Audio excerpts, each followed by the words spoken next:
Bill Cosby could come face to face this morning with one of the women accusing him of drugging and molesting them. The only criminal case against the entertainer moves forward with a preliminary hearing outside Philadelphia.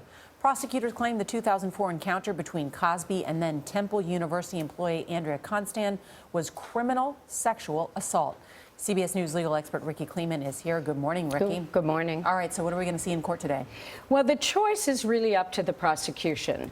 They can put Andrea Constand on the witness stand in order to establish probable cause that she was sexually assaulted by Mr. Cosby, or because of a case in Pennsylvania, they could use what we call hearsay, meaning they could call a police officer or a detective to read into evidence her report.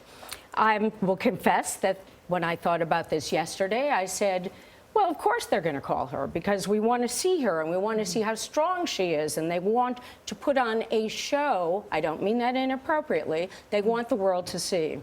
As I've thought about it overnight, if I were the prosecutor, I would not call her. Why?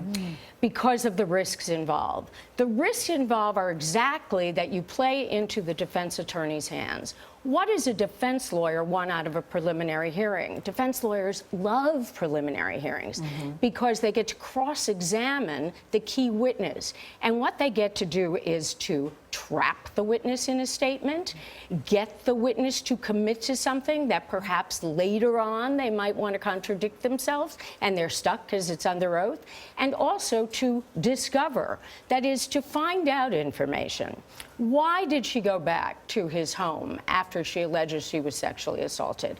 Why did it take her a year to bring the complaint? Well, their team says that this was a consensual incident between the two of them. So that is what they say. What's her strategy then? Well, the defense strategy is certainly to say that in this consensual encounter, that the only reason that she went forward with a civil complaint a year later was in order to get money.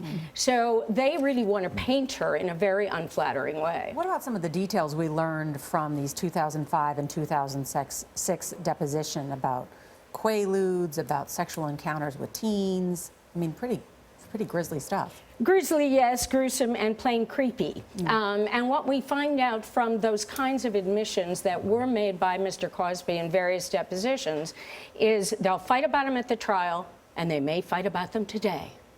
Do they want a criminal conviction because that will then make him much more vulnerable to civil suits? No, they want a criminal conviction because they think he deserves it.